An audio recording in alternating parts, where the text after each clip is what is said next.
Hey everyone, we're ending election week with a roundup of the biggest stories like the mayor's race, amendments, and how the entire thing ran in H-Town.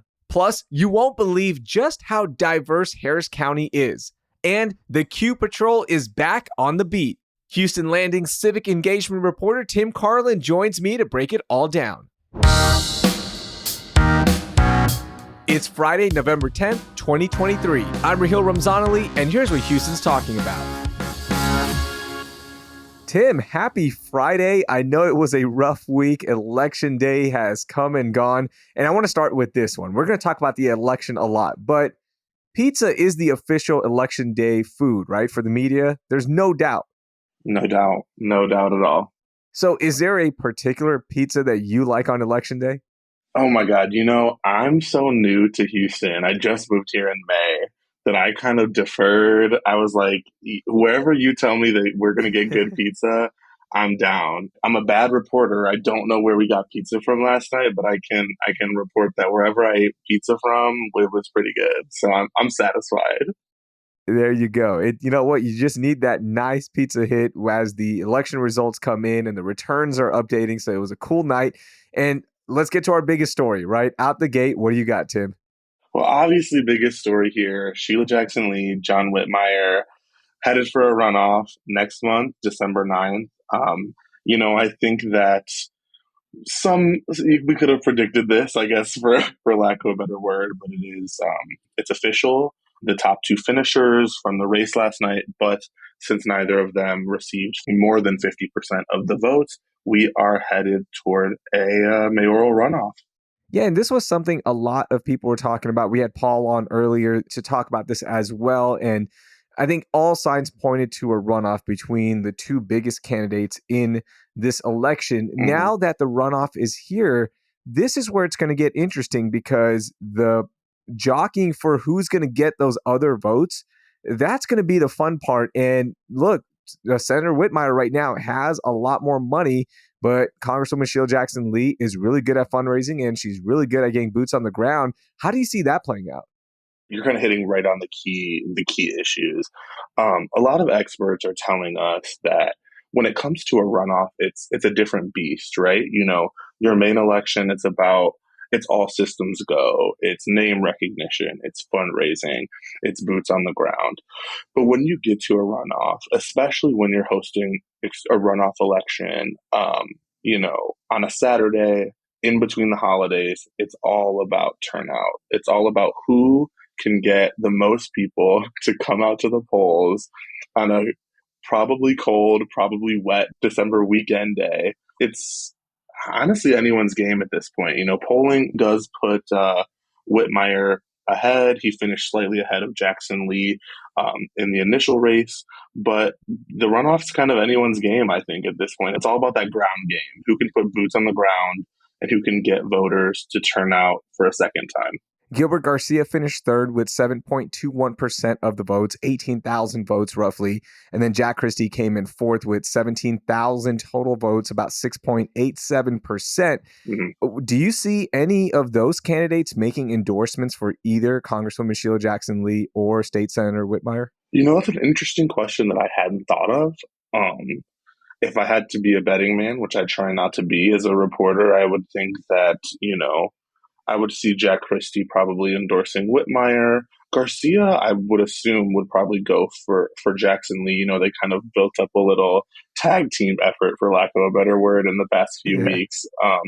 But it's interesting. I think I'm going to watch to see if either of them will make an endorsement. Should be interesting to see.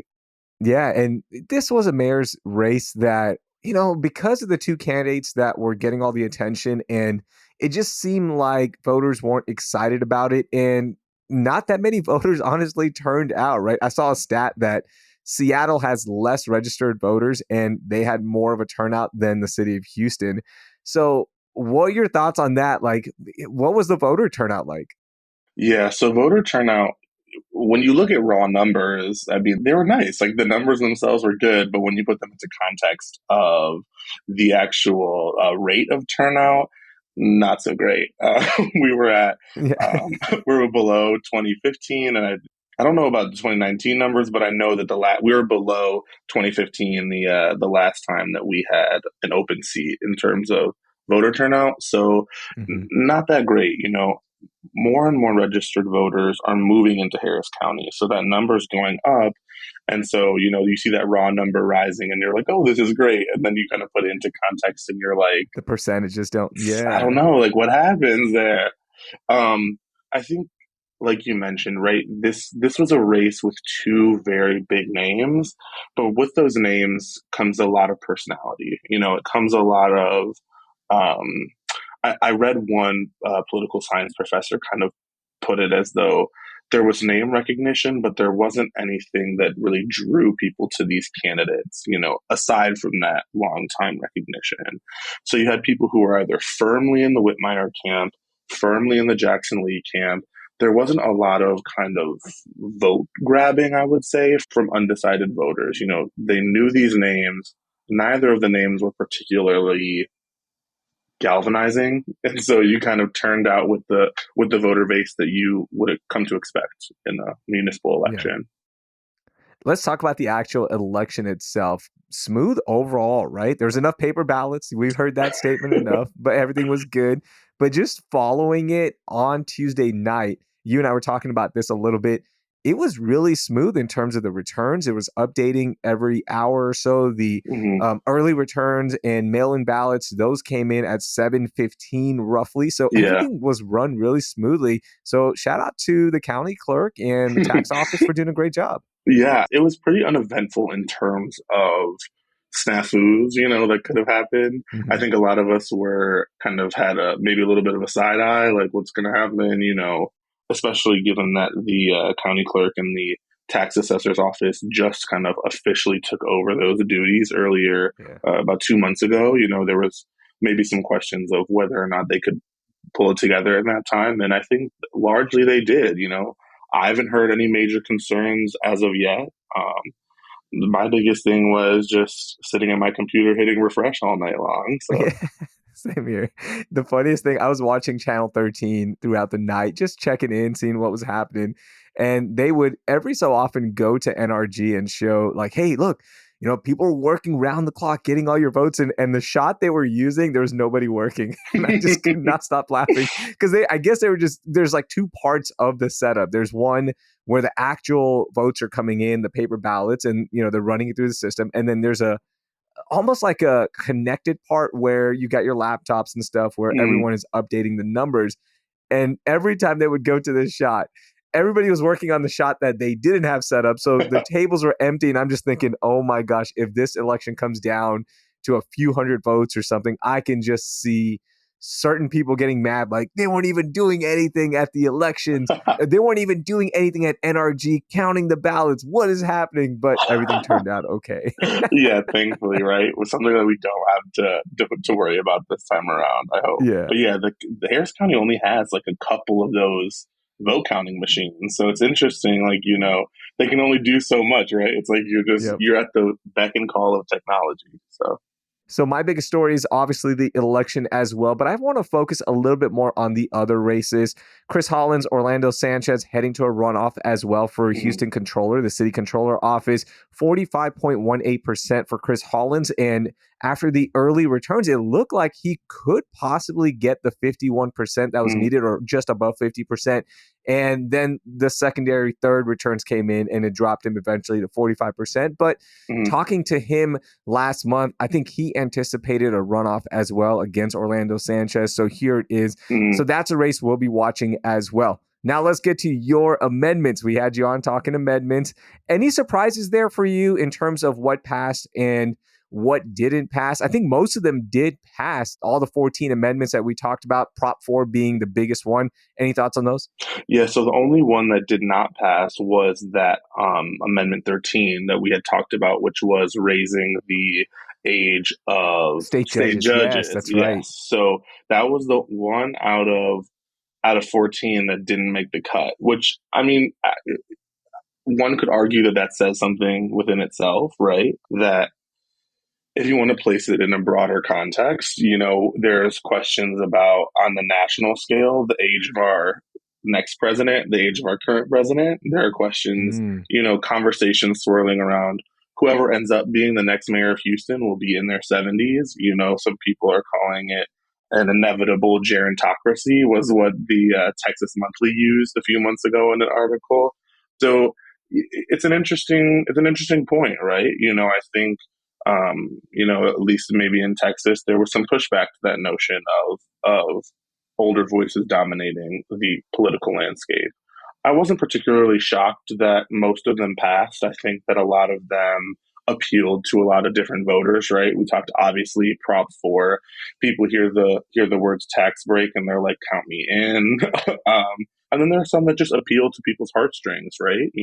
Raises for teachers, money for water and infrastructure projects, state parks, things that I think people can feel good about rallying around. So I wasn't too shocked that most of them passed. I think Prop 7 was the one that got me. I didn't think it would pass, but I think I was a little bit more tuned into that proposition, Mm, talking to Lauren Steffi, who's been a guest on the podcast. And he was just like, wait, what are we doing with this prop? Everything's going to hit us, the consumer, hmm and the big companies could benefit from this one. But the way it was framed, and I don't know if enough people did their research, it passed in, flying colors, hmm 64, almost 65% wanted Prop 7. And I was reading up on it a little bit, like, how are the funds going to be used? What's exactly going to happen? And there's still a lot of question marks about Prop 7. It's mind blowing. Yeah, so Prop 7 was one that I think could have gone either way. But like you said, I think the way that the proposition was worded, people hear, oh, let's shore up our electric grid. And they're like, yes, like we need that. And also, I think Hmm. I saw, I'm not sure how often this was done, but I saw a couple political ads that grouped, I want to say it was 7, 8, and 9, or it grouped the electric grid, the water projects, and one other amendment kind of together as like you should pass these as a package deal. So that may have Yeah. also influenced some voters. Okay, my favorite Prop 12, there is no longer a Galveston County treasurer. That one passes 52.98%. That Hmm one did pass, right? I think most of the votes from Galveston County did Yes. come in for a yes to abolish that position. They And did. They Ron did. Swanson wins the day, okay? That was the one I was excited to vote for, even though my vote really didn't matter, but that one did pass. So no more county treasurer there. Yes, no more county treasurer in Galveston, bang the gavel, it's done. Yeah, I love it. Park Street Homes has been changing communities by building stylish and affordable entry-level homes. And now they're changing how businesses view fundraising by launching a regulation crowdfunding campaign on Start Engine. This launch by Park Street Homes not only aims to secure capital for their next venture, but also to inspire a paradigm shift in how traditional businesses view fundraising. Simply put, you can be part of Park Street Homes' next phase of growth as they focus on building more high-quality, affordable homes for families and young professionals who might otherwise struggle to find suitable housing by investing in them through Start Engine. Just head to startengine.com/parkstreethomes to learn about how you can be part of transforming lives and building better communities with Park Street Homes. That's startengine.com/parkstreethomes.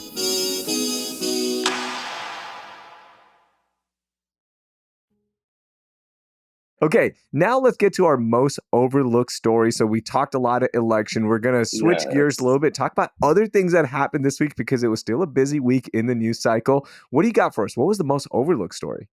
Yes. Okay. So a little bit past this week, but I think it still warrants us to talk about. So my colleague Monique Welch on Halloween, actually, she published a story about Q Patrol, which is this reincarnated community group that's patrolling Montrose on the weekends, and making sure that the LGBTQ community feels safe when they kind of go out on the town. And I just chose this story because I had never heard of Q Patrol. So it's actually a reincarnation of a group from a few decades ago that they're bringing back just in light of the current political climate kind of across the state. But it's a group just kind of, they wear these pink t shirts that have Q on the front, and they're just kind of doing a lot of name recognition work now, trying to ensure that the community knows about them. And I just thought that was an interesting story that probably, deserved some to be highlighted. Yeah, and the group was created in the 90s after the brutal and notorious murders of two gay men in Montrose. And the Q Patrol started, and they've been patrolling since, and they had the break there, but they Hmm. are back, as you mentioned, and I just love seeing them around. As you mentioned, the pink T-shirts are great. Like you got to get that T-shirt, you got to be part of the Q Patrol. So there's like some branding there, and to be part of it. But they also provide a lot of cool services like self-defense classes. So Hmm. that is something that I think everyone should be doing. There should be more neighborhood patrolling. There should be more of a sense of neighborhood in all of our neighborhoods across the city of Houston and surrounding areas. And there should be more of that effort, right? And I love seeing that. And hopefully this inspires other neighborhoods. For sure, I think that there's kind of a yearning for that sense of community, right? We saw it, not to tie everything back to the election, but we did see that a lot of candidates talked about community policing and what that could mean. And I think this is kind of, this is an alternative format to that, right? It's not necessarily uniformed police officers, but it's a community coming together to ensure that people feel safe. Q Patrol, they have mobile chargers, so you can charge your phone, so you can call yourself an Uber to get home if you need it. So I just thought it was a really neat idea that I wanted to bring here. Yeah, Yeah, for sure. And one last thing I want to highlight with the Q Patrol for that this sure. is really cool, and I think a lot of us need to do this, is they take the time to go meet with their neighborhood police officers. They get to know them on a first name basis, which is really important. And it almost works hand in hand, right? So if Hmm. you see the same officer patrolling your neighborhood, get to know them, say hi to them. I love doing that. Our neighborhood is patrolled by the Fort Bend County Sheriff's Office. So Hmm. anytime I see the same vehicle, I'm like, I always stop them and they're like, oh, what does this guy want? But I'm just like, hey, how you doing? My name is Raheel, and good to see you, and just get to know them, because when you do need them, it's important to know like this officer is assigned to your community. So that's Hmm. really cool. Hmm. Okay, my most overlooked story of the week. We've been hearing about it for a while, Tim, but Mike Miles has finally unveiled HISD's plan to become a district of innovation. Currently, HISD has 172 days of school, and this plan would take them to 185, like other ISDs around the area, Fort Bend and Spring Branch being the two biggest. This more days plan will mean that teachers will get a little bit more money, right? And Mike Miles did say that the compensation would be competitive, but didn't elaborate on it. So I'm hoping that it is a little bit more, money in the pockets of teachers, because they will be working more. But this plan is really important, and it will be up for vote by the district advisory committee by December 14th. So they need a vote on this, and HISD could get this designation, which would make them a little bit more flexible in certain things, like hiring uncertified teachers without seeking a waiver from the state, raising the number of elementary students allowed per teacher, and they could develop their own teacher evaluation system, which is going to be the most important thing, because the union probably doesn't want that. There have been issues with previous attempts of getting a teacher evaluation system in-house. So that's going to be something to watch out for. But we finally have that plan out there from Mike Miles. Yeah. And I think this plan has kind of been, like you said, a long time coming. Mm-hmm. My colleagues, Asher and Miranda, who've been on here before, they have kind of been watching Mike Miles like a hawk, for lack of a better word. I'm interested to see what this will do for HISD. I feel like HISD is just, it's such a tumultuous topic these days. I feel like no matter what, you're gonna upset some people. You're gonna find some people who are in favor of this. I think that the uncertified teachers gives me a little bit of pause, but I'm interested to see where this goes and if this gets final approval, what it could mean for the district going forward and for Mike Miles's tenure. I think that's another question that's kind of been up in the air, for lack of a better word. How long Yeah. will Miles be running HISD? And I think that this would kind of extend that a little bit, or just it's just another tidbit of the plan that I find interesting, for lack of a better word. Yeah, this is going to be interesting to see how this plays out. Now, having a student in a district of innovation, Fort Bend ISD, it does suck a little bit starting school like early August, but I do appreciate the extra days that my daughter has with her teachers. And Mhm. this is going to be another thing to watch out for.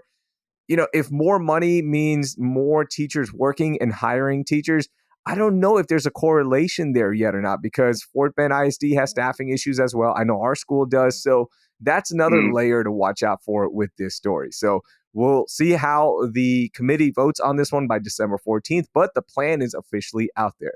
Okay, Tim, let's get your moment of joy. It was a busy week. What made you happy this week? Yes, moment of joy.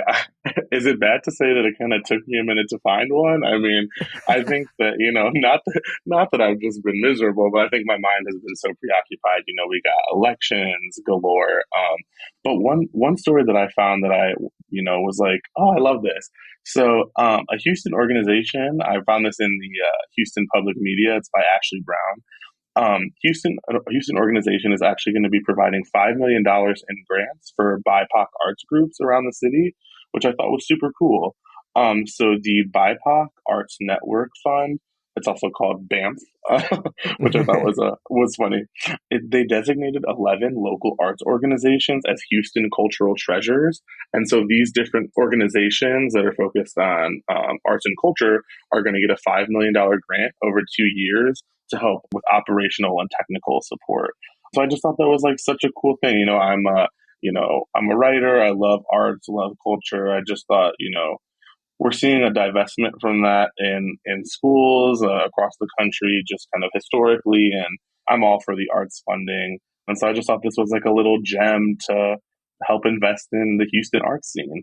That is so cool. The more arts, the better, and more investment means more creation. And I am all about creating more here in the city of Houston through the arts, through content, whatever it may be. So I love hearing that. That's a great moment of joy right For there. sure. Okay, for me, my moment of joy. Look, we know that Harris County is diverse, but officially we are the most diverse county in Texas when it comes to Wow. ethnicities. According to new released data from the U.S. Census Bureau, Harris County's population includes people from, take a guess, how many ethnic groups, Tim? Try to Oh, take a guess. Come God. on. Oh God, I feel like I'm gonna like, what is it, 200 plus, more, less? Not I'm like bad. crazy. 364 ethnic groups Okay. are represented here in Harris County. How cool is that? That is so awesome to hear. And that number is dozens more than any county across the state, including 33 groups that are only found in Harris County. So we That's knew we were insane. a diverse county. We knew we were a diverse suburban area as well. Fort Bend is another one that has a lot of diversity, but I just Hmm. found it so fascinating to see that there are 364 ethnic groups represented right here in our area. So shout out to this data, and I've linked that in our show notes as I've done with all of our stories, but you can browse all 364, and it's so fascinating to see who is represented. Yeah, it's crazy. And I'm a Midwesterner, born and raised in Cleveland, Ohio. Moving to Texas, specifically moving to Houston, that diversity is kind of like you don't hear about it outside the Mhm. area. I feel like everyone in Houston and in the region knows that we're kind of this hub of diversity, but outside it's like I had no idea before I moved here that we had such a diverse community, and it's like it's so interesting. It's a really fascinating piece of information. Yep, and that's what makes this area and this city so great. So I love seeing that. Tim, thank you so much for joining me today. That was a lot of fun recapping the election and other stories as well. Have a great weekend. Yes, you too. Thanks. Always love to be here. That was Tim Carlin. You can read all of his work on Houston Landing.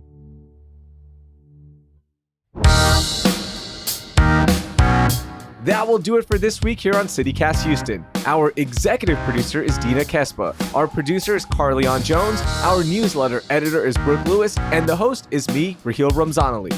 Our music is by the band All the Kimonos. We'll be back on Monday with health insurance tips as we enter renewal season. Thank you for listening, and I hope you learned something new.